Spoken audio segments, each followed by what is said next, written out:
Bueno, hola, boa tarde. Tócame a min agora facer de moderador e presentador desta mesa. Sinto ter sido tamén o que rematou a sesión da mañá.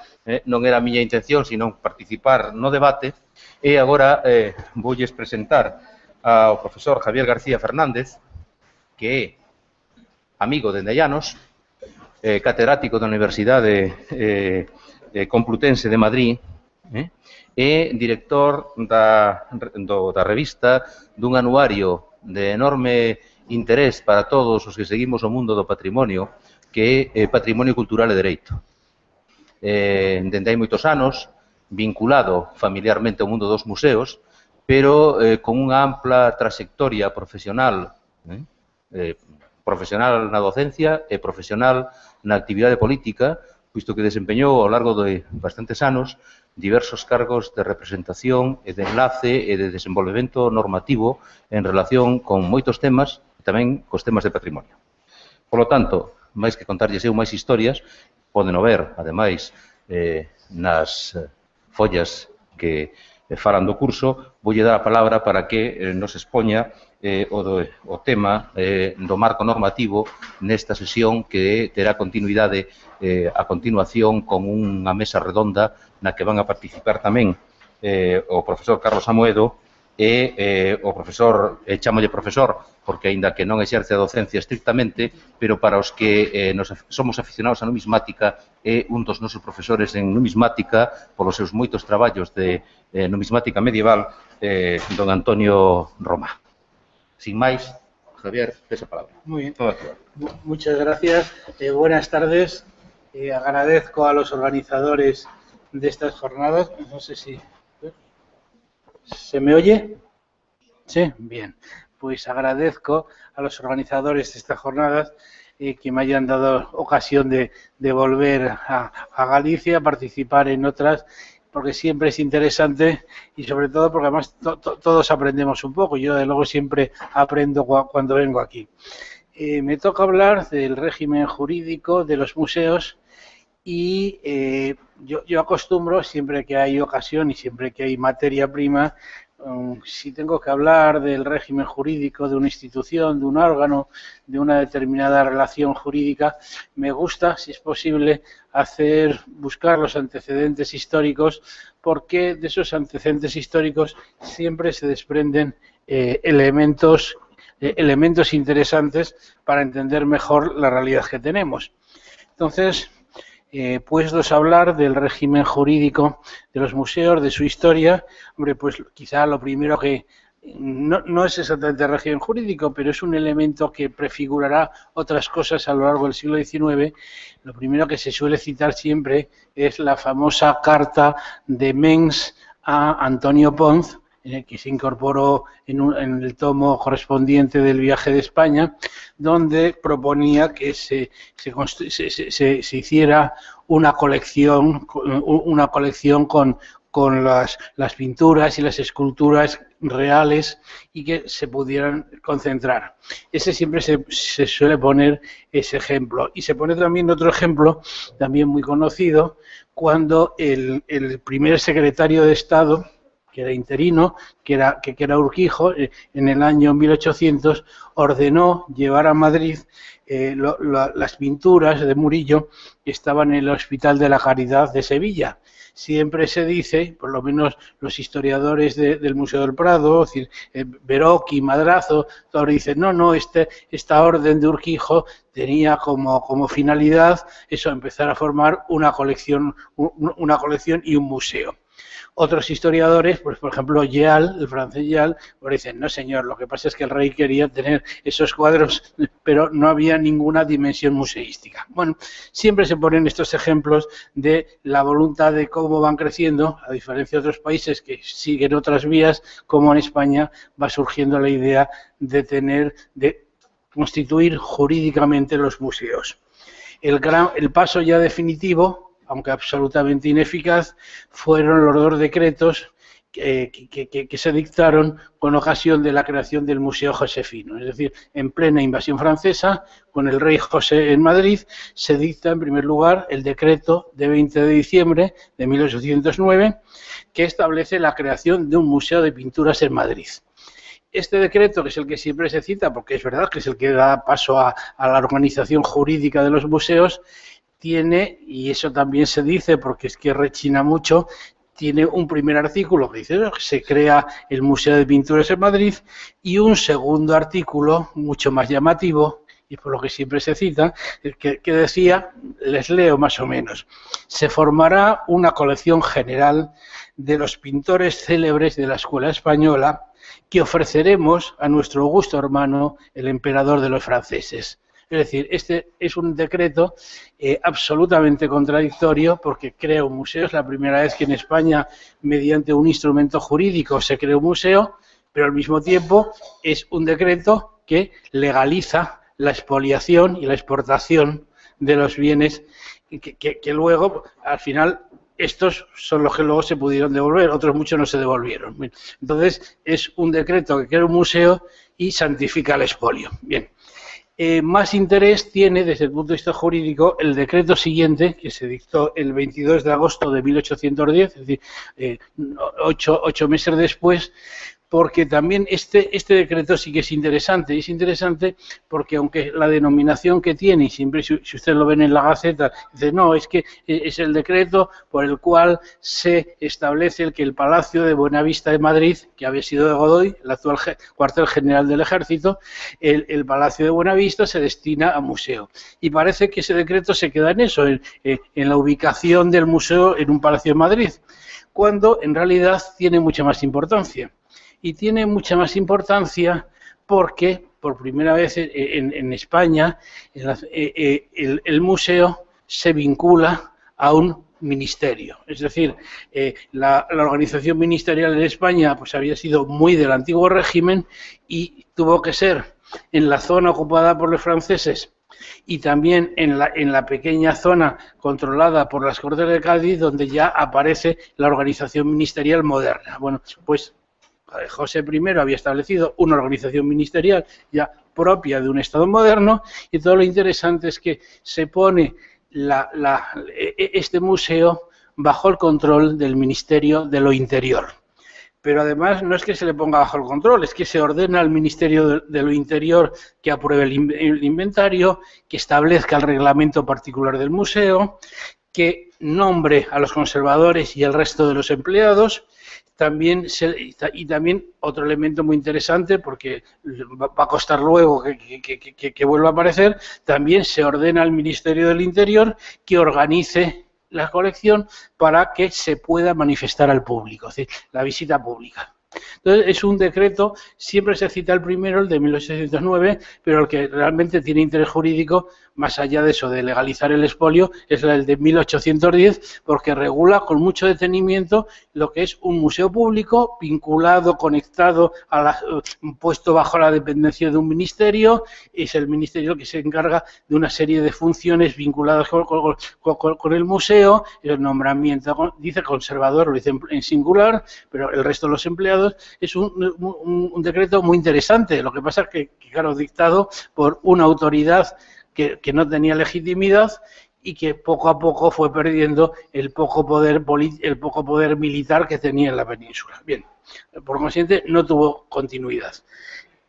Cuando ya se acaba la guerra de la independencia, cuando ya se plantea que la Francia vencida empiece a devolver los bienes expoliados a todos los países europeos, la Real Academia de Bellas Artes plantea al rey, le plantea por un lado que que las obras de pintura y escultura que se devuelvan, que se van a devolver a España, que no se devuelvan a sus antiguos propietarios, sino que se queden en Madrid para hacer un museo, y vuelven a pedir, igual que habían hecho los franceses, que ese museo se instale en el Palacio de Buenavista.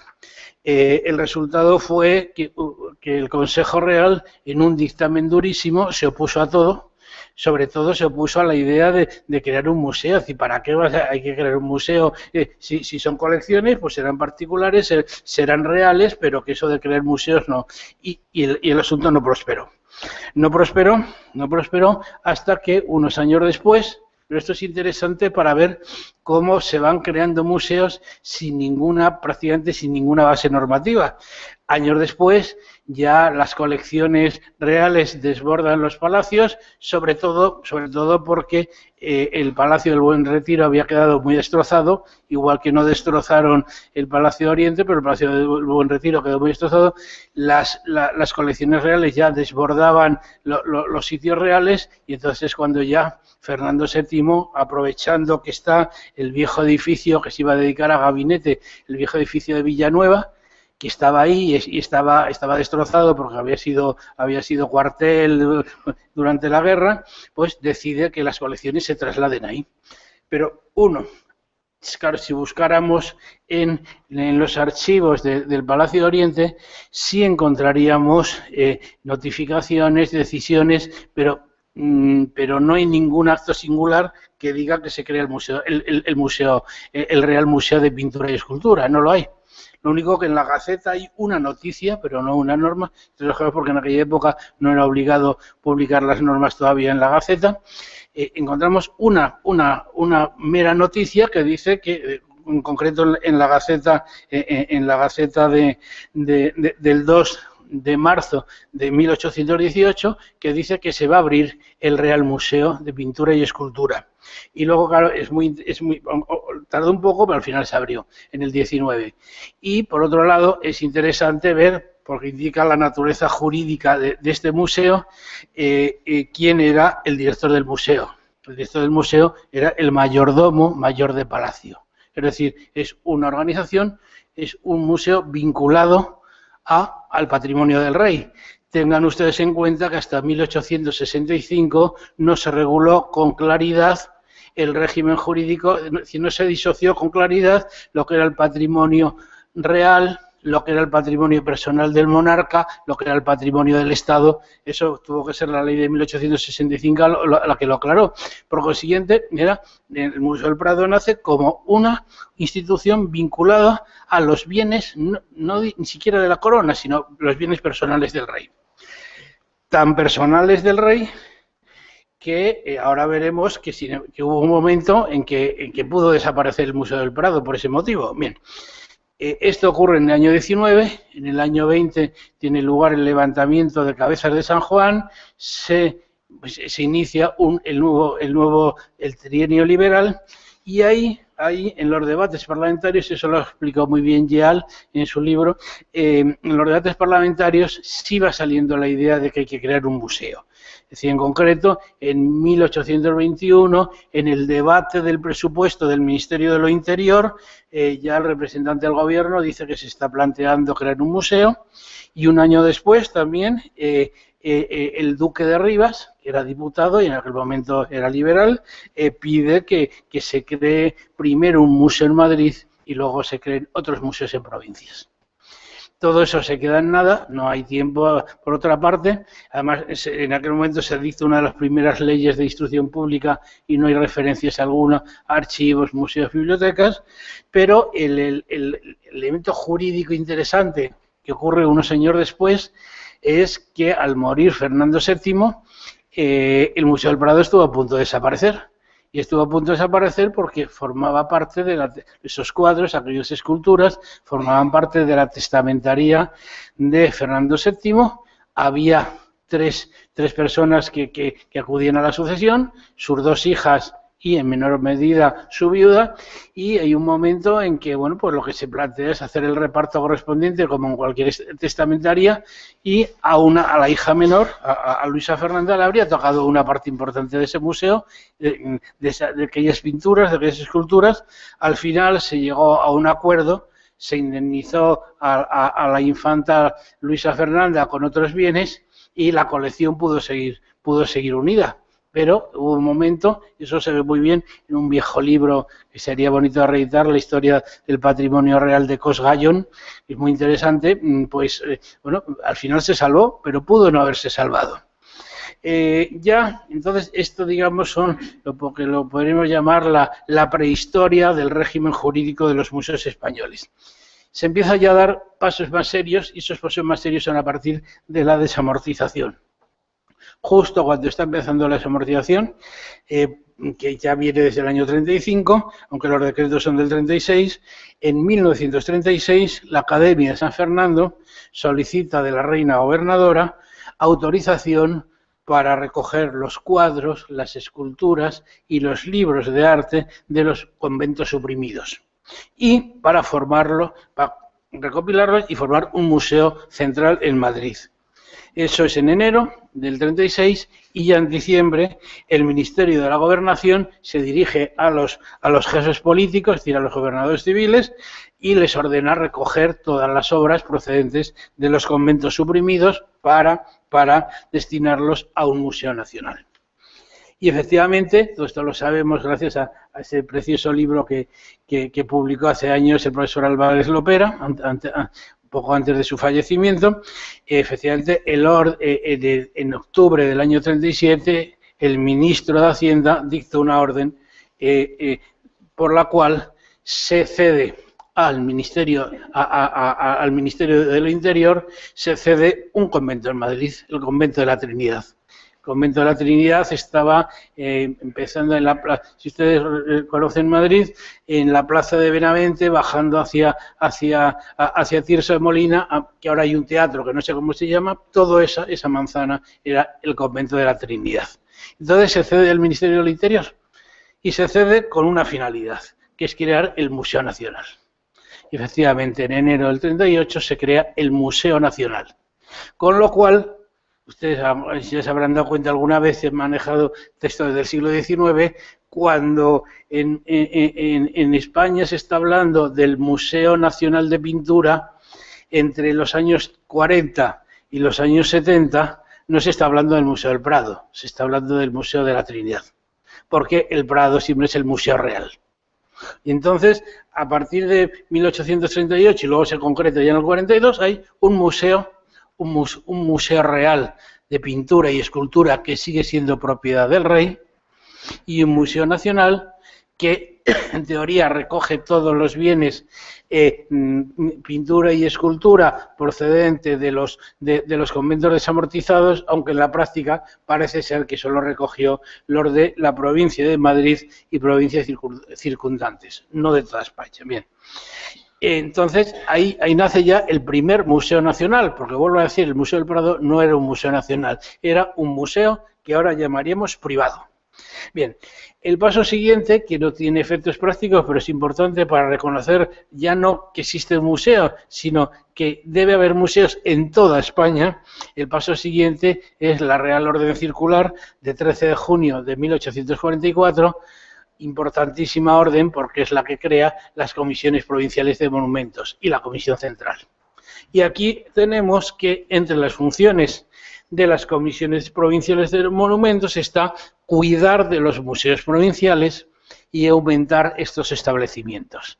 Es la primera vez que ya no es que se da el paso singular de crear un museo, crear jurídicamente, mediante un acto jurídico el museo, no, es que ya lo que se prevé es que va a haber museos provinciales, que va a haber museos en cada provincia. Y eso fue corroborado muy pocos meses después por el reglamento de la comisión, que fue una orden de junio del 44. Bien. Es decir, que ya tenemos ahí un primer ensamblaje de cómo se organizan los museos. El paso siguiente, que ya tiene mayor importancia, se da unos años después cuando se aprueba la Ley de Instrucción Pública de 1857, la llamada Ley Moyano.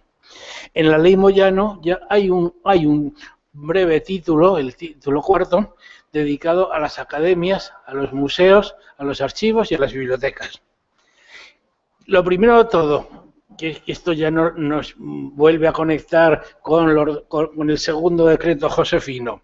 Se dice que las academias, los archivos, las bibliotecas y los museos son dependencias del ramo de instrucción pública. Con lo cual ya la conexión definitiva entre estos centros de depósito cultural y la organización administrativa ya es definitiva y tajante. Porque antes dependían simplemente de las comisiones provinciales. Bien.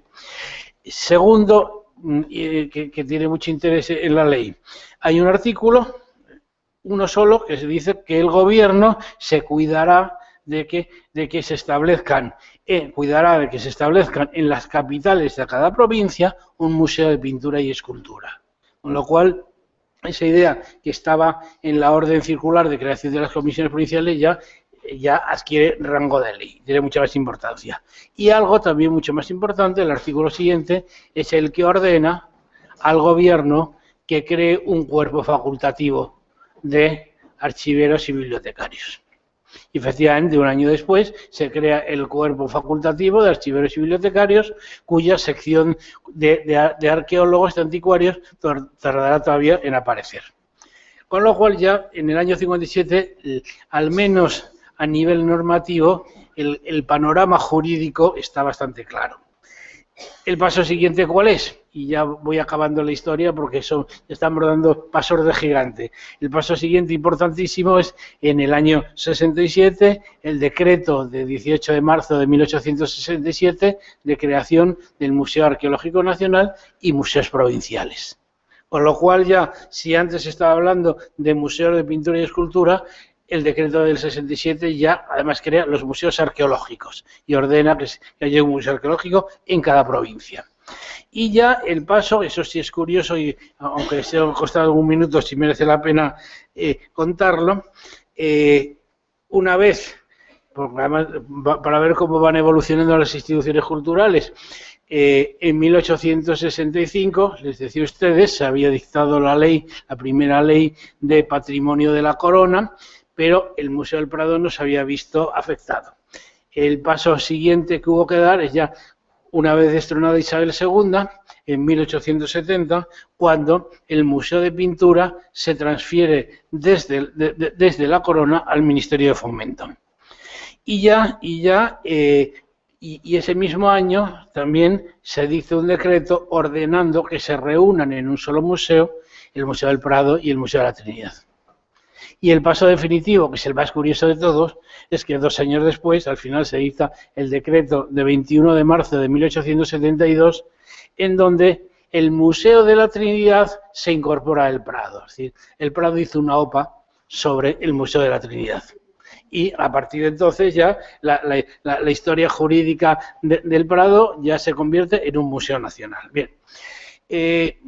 Ya voy muy rápido porque curiosamente ya no hay muchas más normas porque ya después con la restauración se intenta en muchas ocasiones aprobar leyes que ahora llamaríamos de patrimonio, entonces será de antigüedades, del tesoro, ninguna se logra aprobar, pero en 1901, recién creado el Ministerio de Instrucción Pública y Bellas Artes, siendo ministro Romanones, se dicta por un lado el reglamento del régimen de los museos arqueológicos, el decreto 25 de octubre de 1901, y un mes después, el importantísimo, porque ha estado vigente hasta finales del siglo, el importante decreto 29 de noviembre de 1901, con el que aprueba el reglamento general de los museos regidos por el cuerpo facultativo.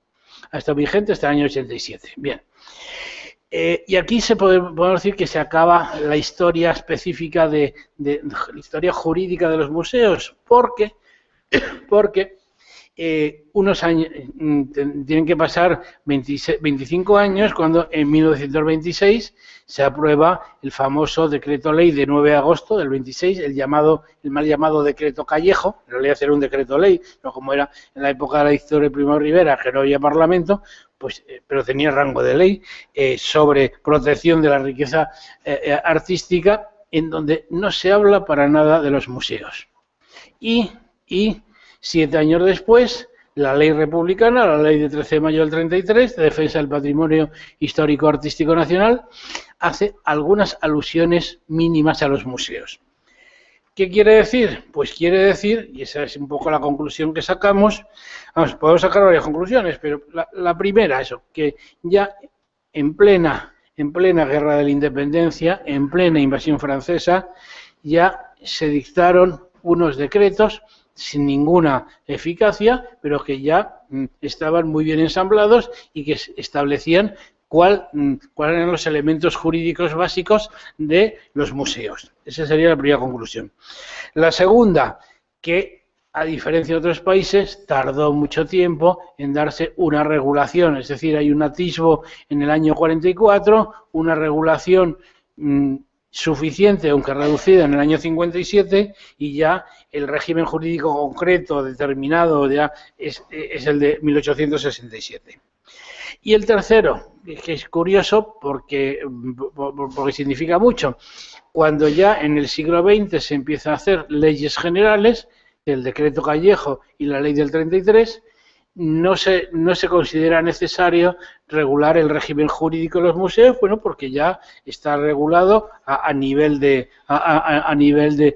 normas reglamentarias y no hace falta insertar los museos, como tampoco se plantea, lo mismo ocurrió con archivos, con bibliotecas, no se considera necesario insertar los centros de depósito cultural en el conjunto de la ley general. Esa sería un poco la conclusión de la historia. Bien, con esto ya podemos pasar ya rápidamente al régimen jurídico actual. Como estamos aquí, como estamos en Santiago, estamos en la Comunidad Autónoma de Galicia, lógicamente voy a tratar de centrarme en el régimen jurídico de Galicia, pero antes es necesario hablar del régimen jurídico común. Es decir, que yo, en lo que me queda de intervención, voy a hacer esas dos partes, el régimen jurídico común y el régimen jurídico específico de Galicia. Bien. Y el régimen jurídico común se inicia, lógicamente, con la Constitución. Primera Constitución española que habla de los archivos, bibliotecas y museos, porque la Constitución Republicana del 31 sí hablaba del patrimonio, del tesoro artístico, pero no concretaba, no había referencias. En la Constitución vigente, el 78, sí. Y saben que tenemos dos artículos, el 148 y el 149. En el 148, que es el artículo que establece las materias que las comunidades autónomas pueden asumir, se dice que una de las materias que pueden asumir son los museos, las bibliotecas y los conservatorios de música de interés para la comunidad autónoma. Subrayo, porque este es el elemento que nos ayuda a entender qué museos pueden ser competencia estatal y qué museos pueden ser competencia autonómica. Museos de interés para la comunidad autónoma. Frente al 148.1.15, el 149.1.28 nos dice que es competencia exclusiva del Estado los museos, evidentemente bibliotecas y archivos, pero en fin, los museos de titularidad estatal, sin perjuicio de que su gestión pueda ser encomendada mediante convenio a las comunidades autónomas. Y aquí tenemos la base constitucional del régimen jurídico. Los museos siempre ha llamado, y hay gente que quiere hacer algún misterio de este juego de museos de interés para la comunidad, museos de titularidad, porque se ha dicho, ¿por qué no se dice de interés para el Estado, de interés para la comunidad? ¿Por qué no se dice de titularidad estatal y de titularidad autonómica? No, está muy bien pensado. Está muy bien pensado para, por lo menos en términos cualitativos, quizá no en términos cuantitativos, ampliar la competencia autonómica. El Estado, ¿qué competencia tiene? Olvidándonos ahora del tema de la gestión mediante convenio por parte de las comunidades autónomas, ¿qué museos son competencia del Estado? Exclusivamente los de titularidad estatal, es decir, los de propiedad del Estado. Nada más. Nada más. El Estado se limita a los museos que son de su propiedad. Y frente a eso, el término de interés para la comunidad supone que una comunidad autónoma tiene competencia sobre el resto de los museos. Y el resto de los museos significa aquellos de titularidad autonómica, entre las comunidades se ha creado algún museo autonómico. También tiene competencia la comunidad autónoma sobre los museos municipales, sobre los museos privados, sobre los museos eclesiásticos. Es decir, que la competencia del Estado es mucho más limitada que la competencia autonómica. Y a eso se añade además la posibilidad, que luego se ha concretado y que la Constitución lo previó, de que además una parte de los museos de titularidad estatal también fueran gestionados por parte de las comunidades autónomas mediante el correspondiente convenio. Bien. Es decir, que de entrada vemos que en materia de museos la competencia es una competencia concurrente. En parte corresponde al Estado, en parte corresponde a las comunidades autónomas. Ahora bien, claro, si decimos esto, bueno, y entonces el Estado no tiene otra función que gestionar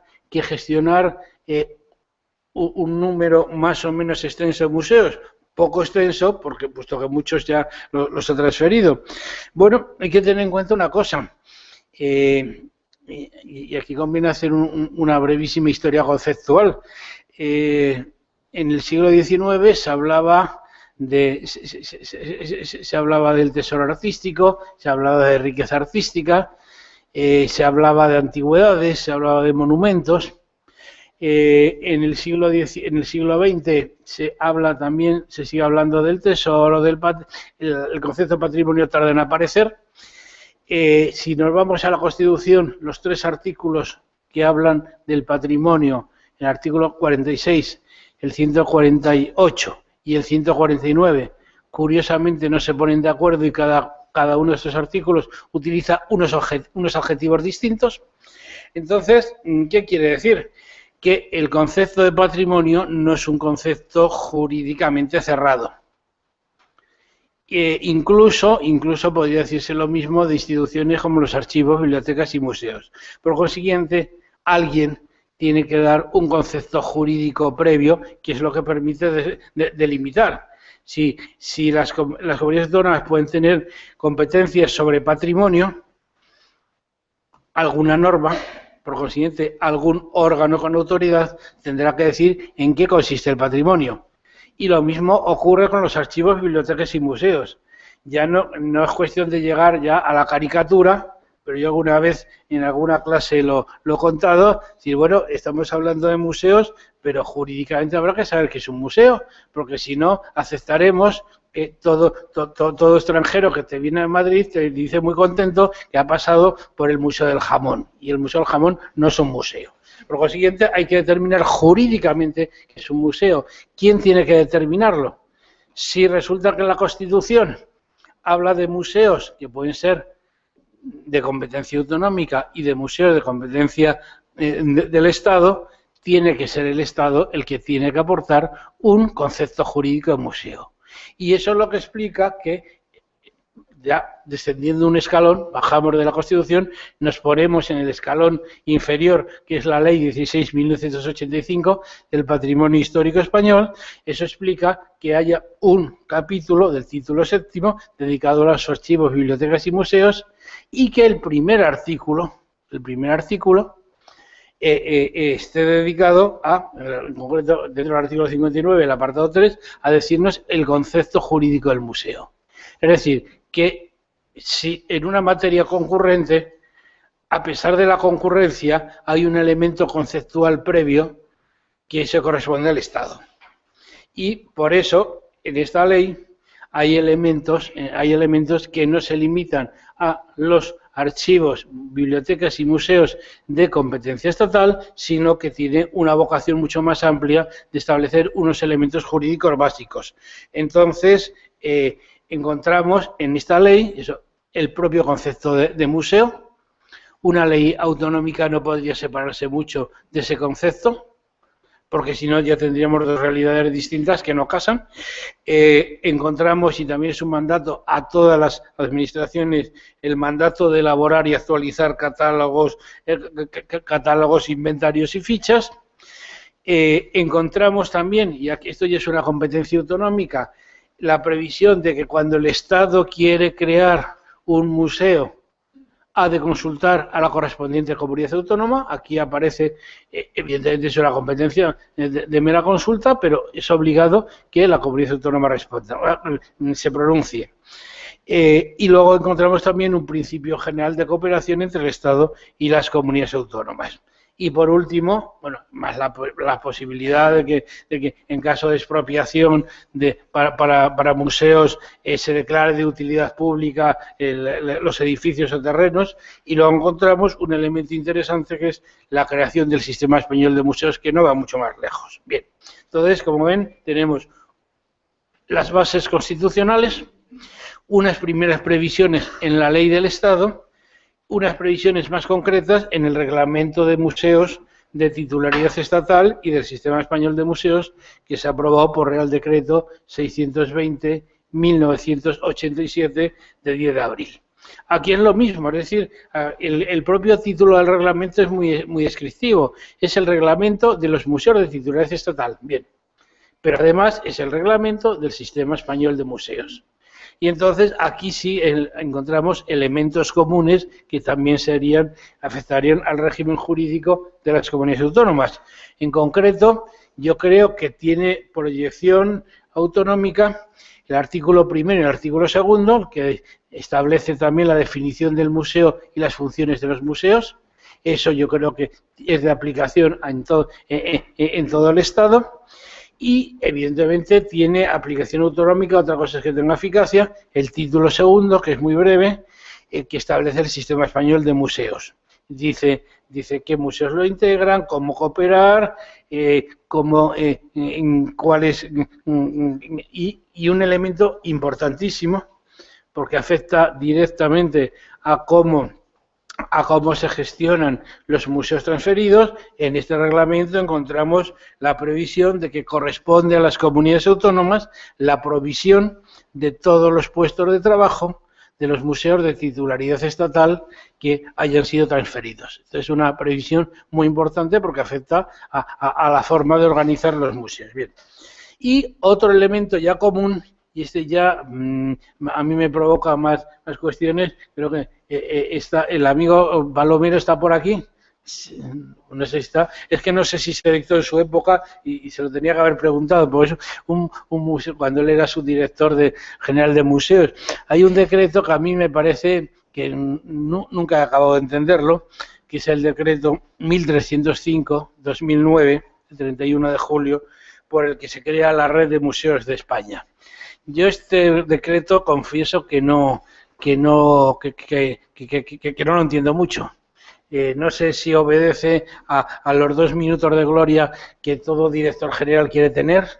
No sé, bueno, y lo digo con fundamento porque he sido 15 años director general, así que algo sé de eso, vamos.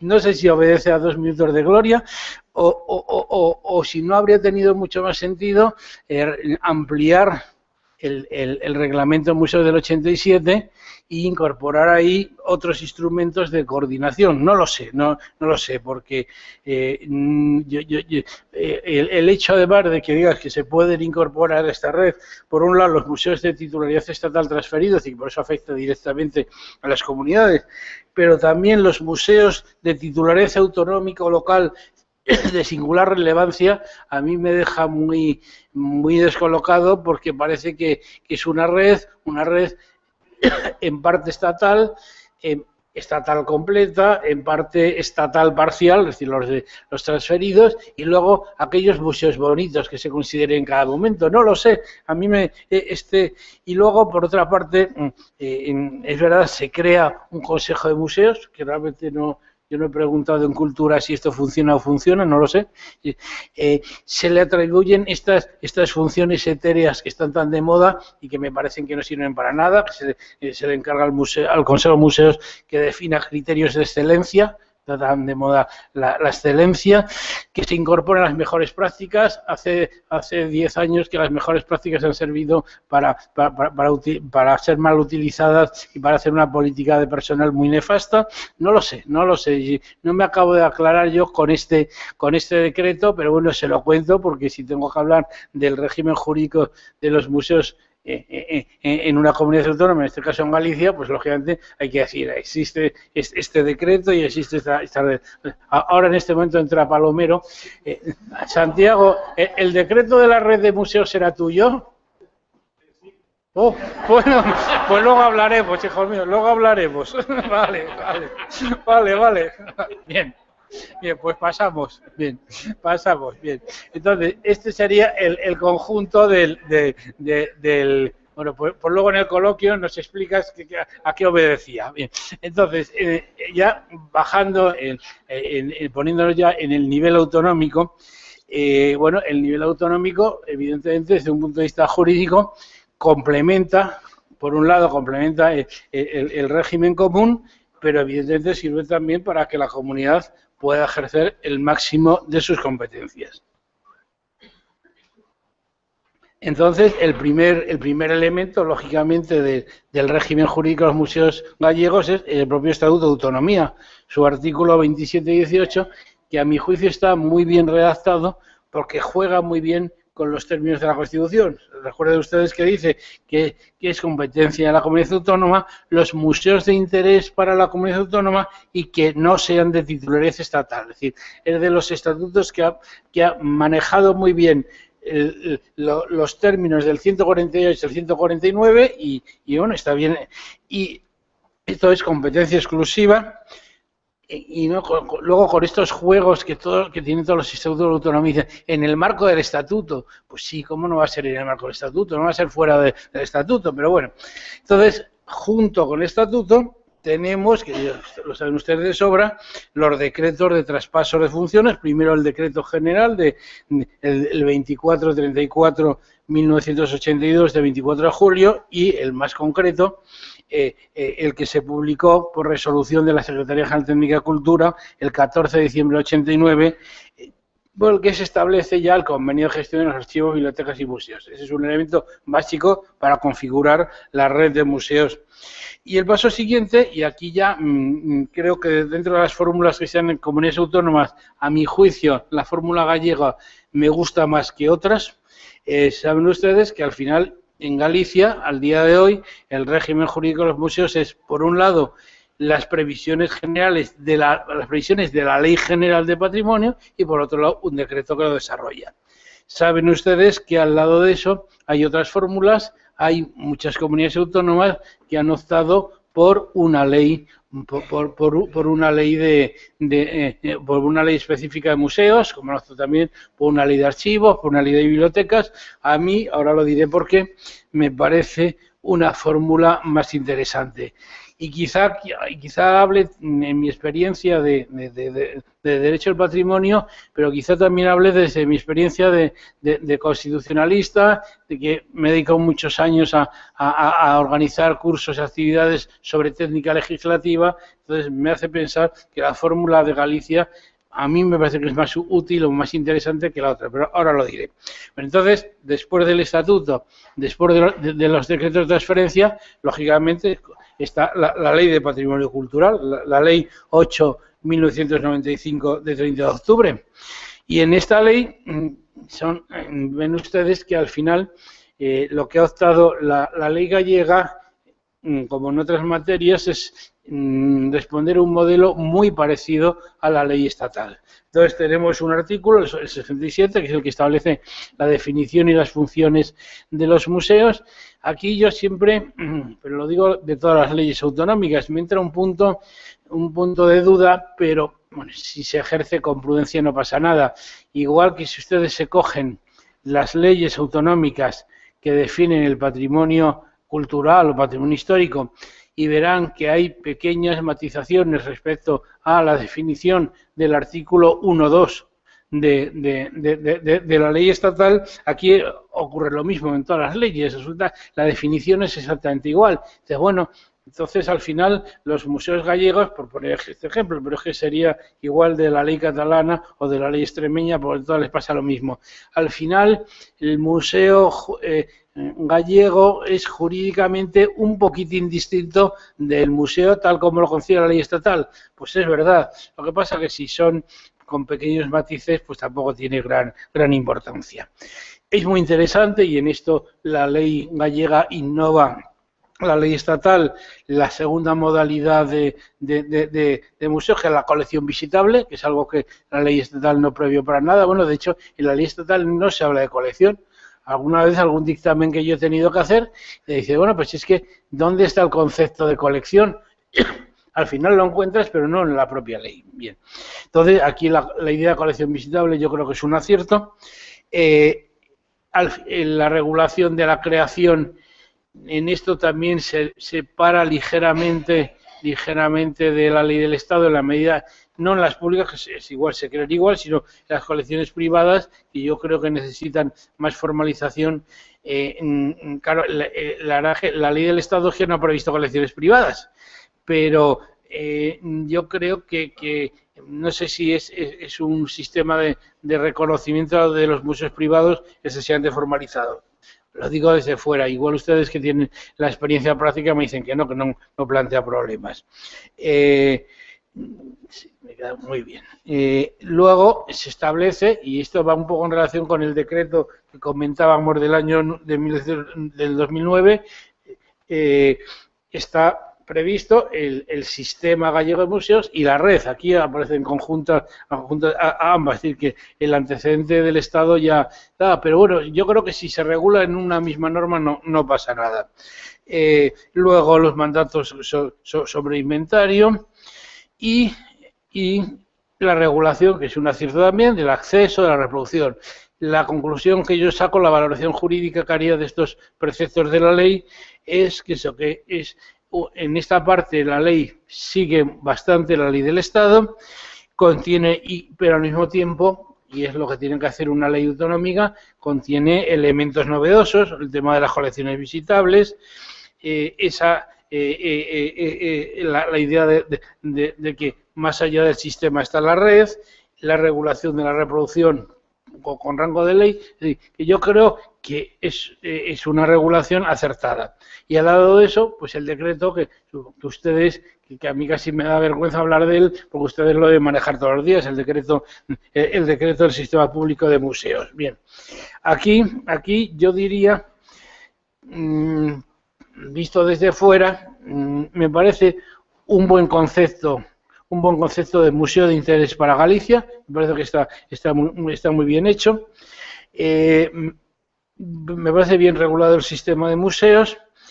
La idea de la incorporación de los museos de titularidad estatal como museos propios es casi una exigencia, es decir, todos los problemas prácticos que se han generado en toda España, porque claro, si el Estado ha transferido la gestión de los museos, no ha transferido la titularidad, y eso plantea problemas complicados. Yo creo que se resuelve bien, no sé la experiencia que tienen ustedes.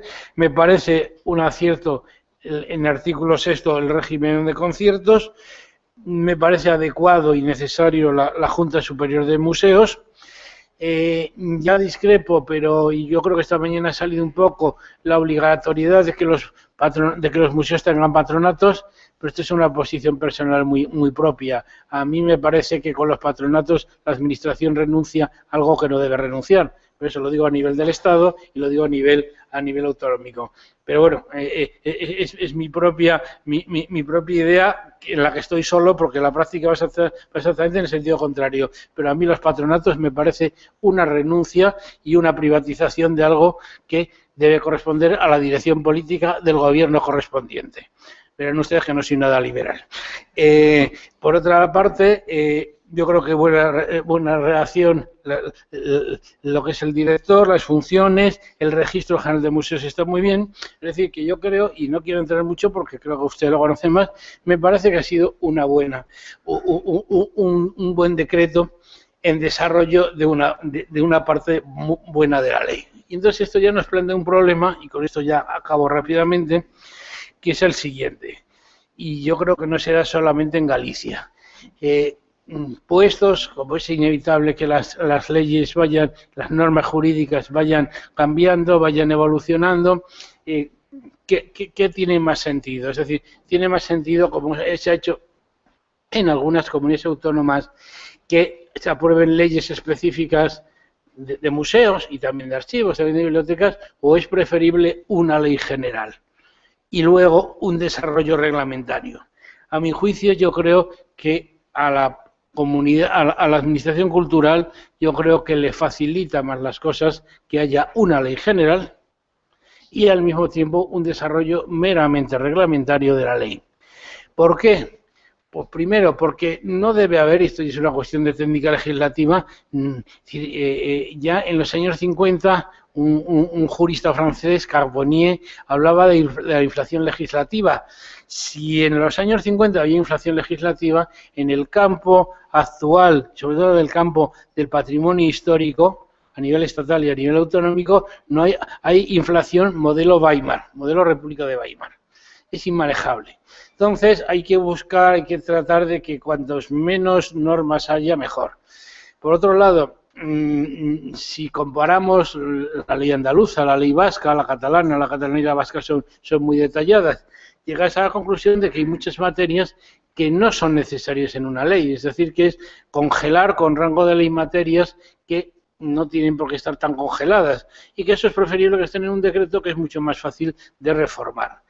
Entonces, primero, eso, que no haya demasiadas leyes, que ya hay muchas, y por otro lado, que la administración tenga las manos libres para poder adaptarse a las situaciones, a mí me llega a la conclusión, y con esto acabo, que es preferible, y más otro elemento muy rápido que contaré, que es preferible que no haya evitar leyes de museos, leyes de bibliotecas, leyes de archivos, y en cambio que haya unos reglamentos detallados, cuidadosos, que desarrollen eso.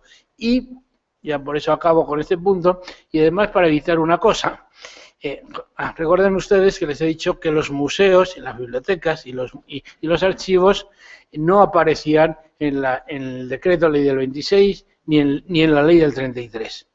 Uno de los grandes méritos de la ley de 1985 es ese, que al final los archivos, bibliotecas y museos aparecen. Luego se ha quebrado en parte, y a mí me parece que irresponsablemente, con la ley del libro y bibliotecas, que a mi juicio no se debería haber hecho ahí. El tema de las bibliotecas debería haberse mantenido o reformado en la ley de patrimonio, pero digo lo mismo, mejor tengamos una ley matriz y que esa ley matriz sea la que acoja todas las instituciones propias del patrimonio histórico. Y nada más, muchas gracias.